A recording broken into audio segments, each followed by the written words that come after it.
Students, आज मैं भिक्षुक कविता लेकर के आपके सामने उपस्थित हूँ। भिक्षुक कविता सूर्यकांत त्रिपाठी निराला द्वारा रचित आईसीएसई बोर्ड के साहित्य सागर के 8वें पाठ से ली गई है। सबसे पहले हम जानते हैं कि सूर्यकांत त्रिपाठी निराला की मुख्य विशेषता क्या है। तो मुख्यतः छायावादी कवियों में अपना महत्वपूर्ण स्थान रखते हैं सूर्यकांत त्रिपाठी निराला।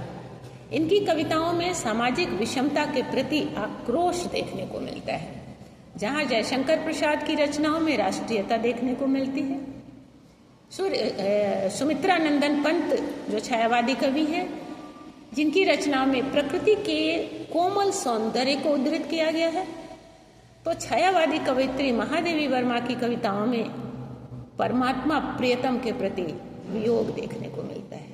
वहीं सूर्यकांत त्रिपाठी निराला की कविताओं में समाज के दीनहीन दबे कुचले लोगों के प्रति सहानुभूति और सामाजिक आर्थिक और वर्ग विषमता के प्रति आक्रोश दिखाई देता है। निर्भीक स्वर सुनाई पड़ता है।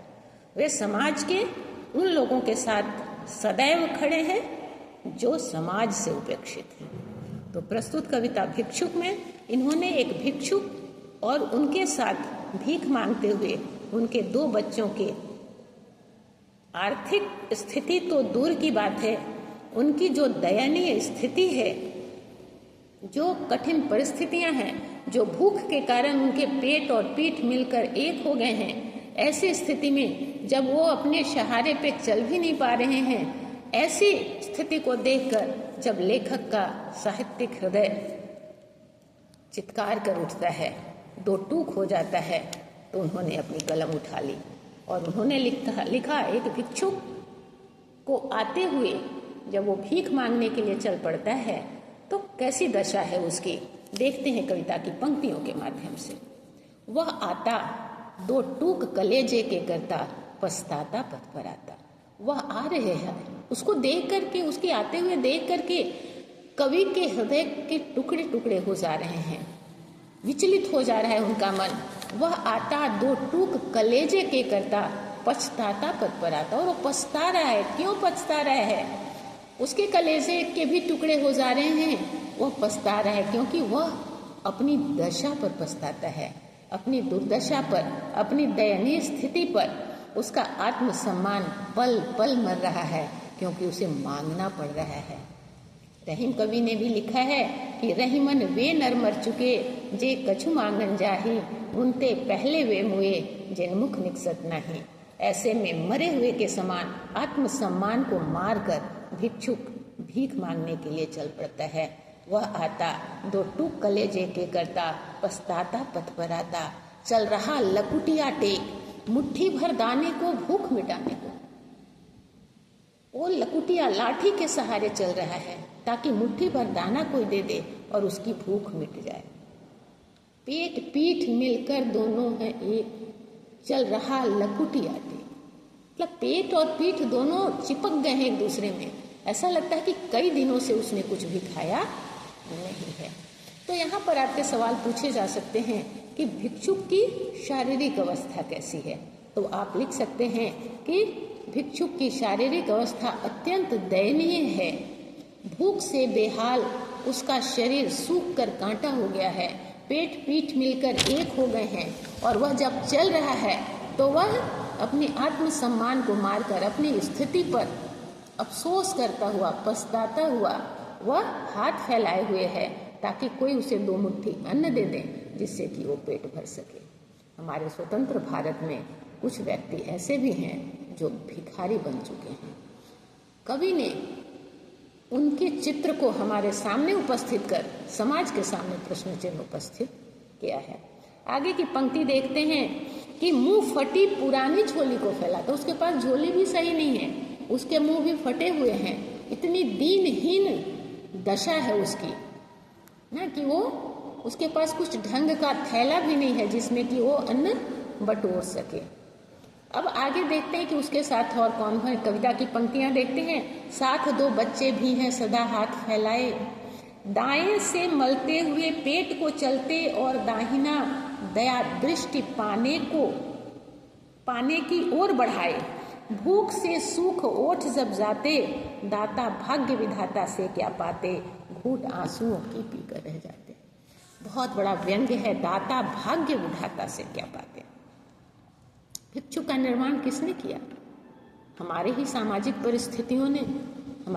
परिस्थितियों ने ही तो भिक्षु का निर्माण किया।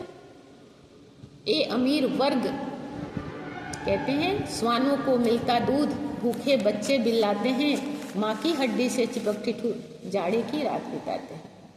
सोचिए, ऐसे उच्च वर्ग यदि हैं तभी तो निम्न वर्ग भी हैं। ये अर्थ का बंटवारा किसने किया? किसने भिक्षु के भाग्य का निर्माण किया? ये बड़ा प्रश्न चिन्ह है। तो यहाँ व्यंग्य है उच्च वर्ग के लोगों पर कि दाता, देने वाले, भाग्य विधाता।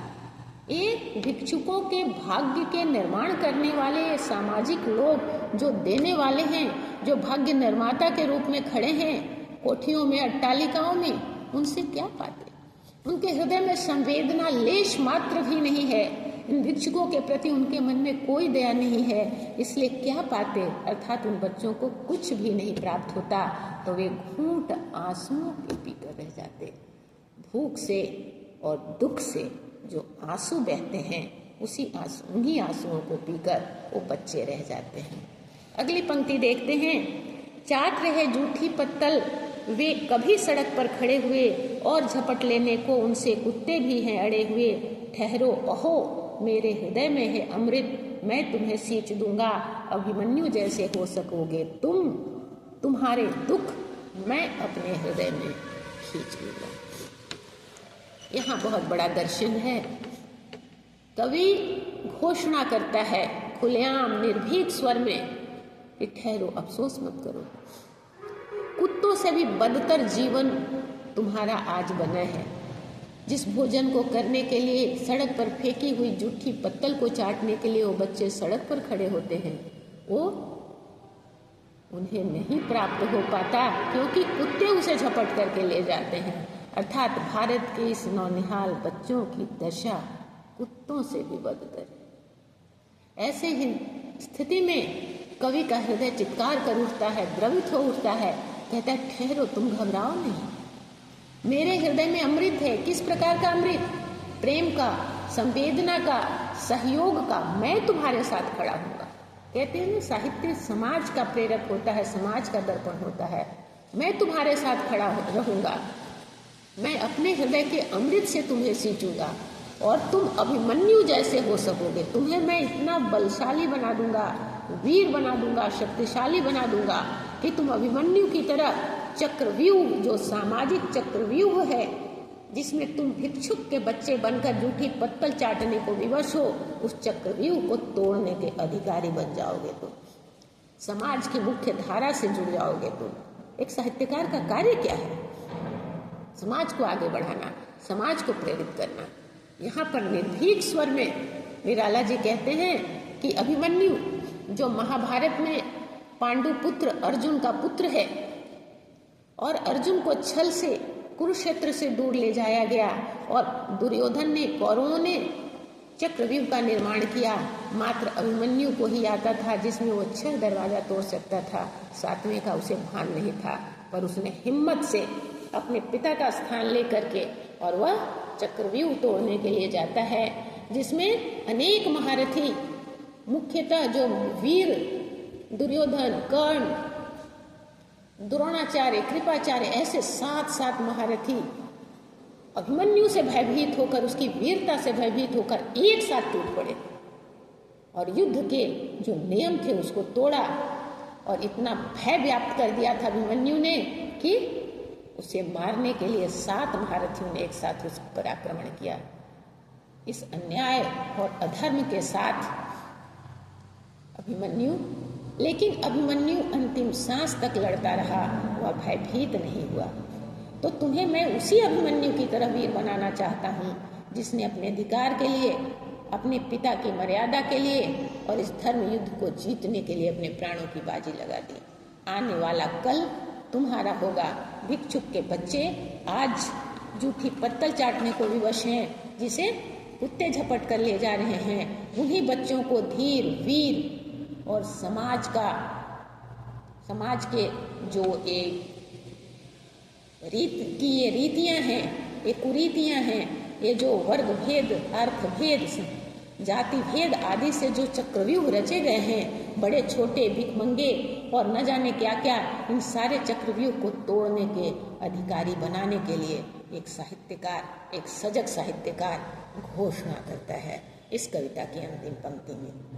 तो यह भिक्षुक कविता आपके बोर्ड में आने वाली कविताओं में यदि हम कहें कि आ सकती है ये कविता, तो इसे तरीके से पढ़िए। और जो बोर्ड में किस तरह से इसके क्वेश्चन आते हैं, जैसे पहला है, अभी आप परीक्षार्थी हो तो अभी बहुत ज़्यादा भावनाओं में या बहुत ज़्यादा डीपली जाकर के इसकी व्याख्या की आवश्यकता आपके लिए नहीं है। आप उतना जानिए जितना अभी आपको परीक्षा के लिए आवश्यक है। तो सबसे पहले भिक्षुक की दयनीय दशा का चित्रण आप अपने शब्दों में, शब्द चित्र बिंब उपस्थित करिए। भिखारी आ रहा है, आप कल्पना करिए कि एक भिखारी आ रहा है, एकदम दुबला पतला, कांटे जैसा सूख कर हो गया है, उसके हाथ में लाठी है, एक फटी सी झोली है, उसके साथ में 2 बच्चे हैं, वो चला आ रहा है, उसका चेहरा देख के लग रहा है जैसे वो रो रहा हो, अफसोस कर रहा हो कि वो क्या कर रहा है। तो ऐसी स्थिति में उसकी स्थिति देखना ही एकदम दयनीय स्थिति है। शारीरिक स्थिति एकदम क्षीण हो चुकी है, कमजोर हो चुकी है, वो अपने शरीर पर खड़ा भी नहीं हो सकता। तो इस तरह से उसकी दयनीय स्थिति को, जिससे सहानुभूति उत्पन्न होती हो, जिसको देखकर दया आती हो, ऐसे उस भिखारी की शारीरिक स्थिति, मानसिक स्थिति क्या है कि वह व्यथित है, दुखी है, उसका कलेजा ऐसा लगता है कि फट जाता है। क्यों? क्योंकि वो भीख मांग रहा है। भीख मांगना बड़ा ही निकृष्ट काम है, बहुत गिरा हुआ छोटा काम है, और ऐसा काम उसे, भूख ऐसी चीज है, कहते हैं भूख, कहते हैं क्या, जल रहा जो भूख से, क्या जलेगा धूप से। तो ऐसे भूख से जलने वाले व्यक्ति पहले भूख मिटाने का प्रयास करते हैं। तो ऐसी स्थिति में वो अपना सम्मान खो दे रहा है, भीख मांग रहा है, तो उसकी मानसिक स्थिति भी व्यथित है, उसका कलेजा टुकड़ा टुकड़ा हुआ जा रहा है, वो पछता रहा है, अफसोस कर रहा है कि क्या हुआ मेरा। तो इस तरह से उसकी शारीरिक और मानसिक स्थिति की स्थिति आप साधारण शब्दों में कर देंगे तो भी आपको अच्छे नंबर मिल जाएंगे, क्योंकि यहाँ सामान्य जो आप समझ पा रहे हैं भिखारी की दशा को, उन्हीं शब्दों में आपको लिखना है।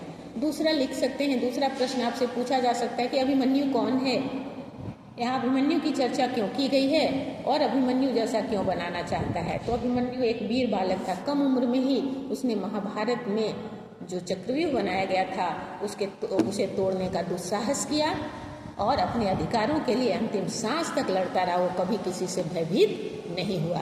तो भिखारी के जो बच्चे हैं वही सामाजिक आर्थिक विषमता को दूर करने के लिए सामाजिक इस तरह के चक्रव्यूह को तोड़ने के अधिकारी बनेंगे। और कवि का कहना है, ये घोषणा है उसकी कि मैं तुम्हें बनाऊंगा।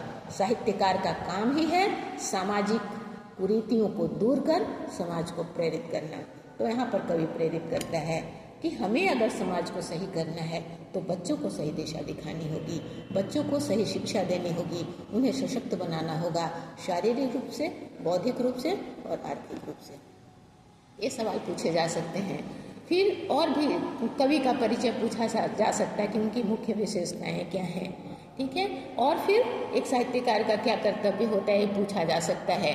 फिर वो 2 बच्चे क्या कर रहे हैं, 2 बच्चे क्या कहते हैं, दोनों सदा हाथ फैलाए, सदा मतलब उनके हाथ ऐसे हो ही नहीं रहे हैं, वो एक हाथ से अपना पेट एक इंगित कर रहे हैं, एक बिंब पैदा करने की भूख लगी है, बोल कर नहीं इशारे से पेट दबाए हुए हैं, और एक हाथ समाज के सामने फैलाते हैं। लेकिन इन बड़े बड़े अट्टालिकाओं में रहने वाले व्यक्ति के हृदय में न तो सहानुभूति है, न संवेदना है, न दया है, न ममता है, न प्रेम है। वो उन बच्चों को भी कुछ नहीं देते। बच्चे भूख से और अपनी स्थिति के दुख से इतना दुखी हो जाते हैं, इतना पीड़ित हो जाते हैं कि उनकी आंखों से आंसू बहने लगते हैं और उन्हीं आंसुओं के घूंट भी करो रह जाते हैं। विवश होकर के वो कुत्ते वो सड़क पर फेंकी हुई जूठी पत्तल चाटने को जाते हैं, लेकिन वो भी कुत्ते झपट कर लेकर जाते हैं।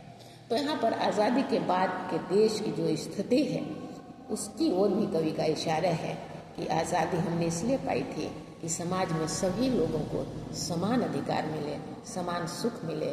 लेकिन अगर ऐसा है तो साहित्यकार का कर्तव्य है कि लोगों का ध्यान इस ओर आकृष्ट करे और सामाजिक इन विषमताओं को दूर करे।